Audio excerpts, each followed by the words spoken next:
Well, again, Senator, I think the answer is that we're going to create more good-paying union jobs, and we can do that while recognizing the fact that when the books are written about our careers, one of the main things we'll be judged on is whether we did enough to stop the destruction of life and property due to climate change. I've got to believe we can do both of those things, but if you and I can make common cause in our support for labor, then I think that's great news.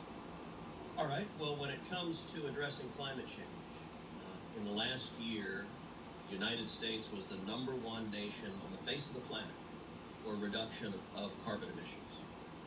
The major driver of that has been the shift from coal-fired electricity production to natural gas. And the gas renaissance we're seeing in this country is producing enormous environmental benefits. Now, this past June, the Pipeline and Hazardous Materials Safety Administration finalized a rule authorizing the bulk transportation of liquefied natural gas by rail. LNG by rail gives Americans, particularly those who are limited with energy choices because of geography, gives them an affordable option for electricity. What are your views on the rule that was finalized allowing the transportation of LNG by rail? So that's something I want to take a closer look at if confirmed. I believe it's very important that we take account of the safety considerations that are at stake. I do recognize that natural gas, certainly for climate purposes, is not the same thing as coal. In our own city, in our own municipal fleet, we did a lot of work on things from garbage trucks to light-duty vehicles to have some of them run on gas. And I think there was federal support to do that on our bus system as well. It's not the same as coal, but of course it's also not the same as hydroelectric power. And we need to be balancing all of these considerations as we go forward.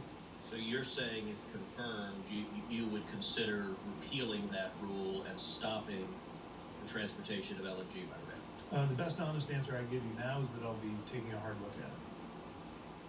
Well, that's disconcerting as well. Let's shift to a different topic as my final question.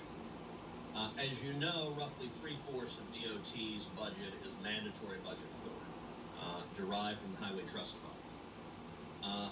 Based on 2020 apportionment, only 3 states in the country, Texas, Colorado, and South Carolina, remain donor states, meaning they contribute more than they receive back.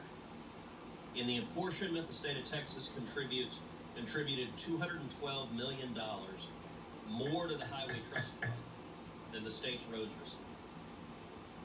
Senator from your state, Senator Donnelly, had introduced legislation that would adjust that formula so that states would not be losers, would not be donor states. Are you supportive of reassessing that?